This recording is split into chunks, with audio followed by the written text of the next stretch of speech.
Assalamualaikum, mening YouTube kanalımdağı көрермендерім. Mene Allah'ın kalağымен sәтін беріп мынау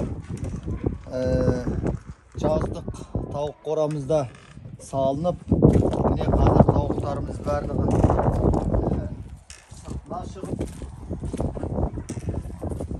жақсы өздері таза ауа жұтып, жақсы болып қалды. Allah'a mыңда bir şükür. Mene sәтімен бұл істе болып қалды. Мына жерде міне өздері кіріп шығып, осырадан өздері жүреді.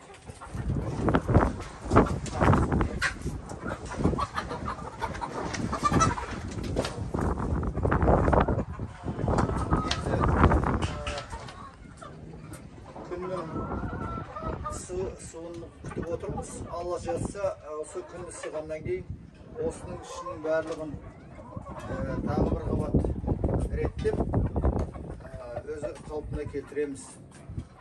Қазір ең бастысы тауықтарымыз өзі міне далаға шығып, жақсы серуендеп жатыр. Мына жерден өздері міне кіріп шығып жүреді. Ал енді құрметті көрермендер, рахмет, менің осы YouTube каналыма жазылып, кішкентай ғана осы видеоларымызды көріп жатқандарыңызға. Енді жазылмағандар жазылып қойыңыздар, лайк басып, арасында комментарий жазыңыздар, бәріне жауап беремін.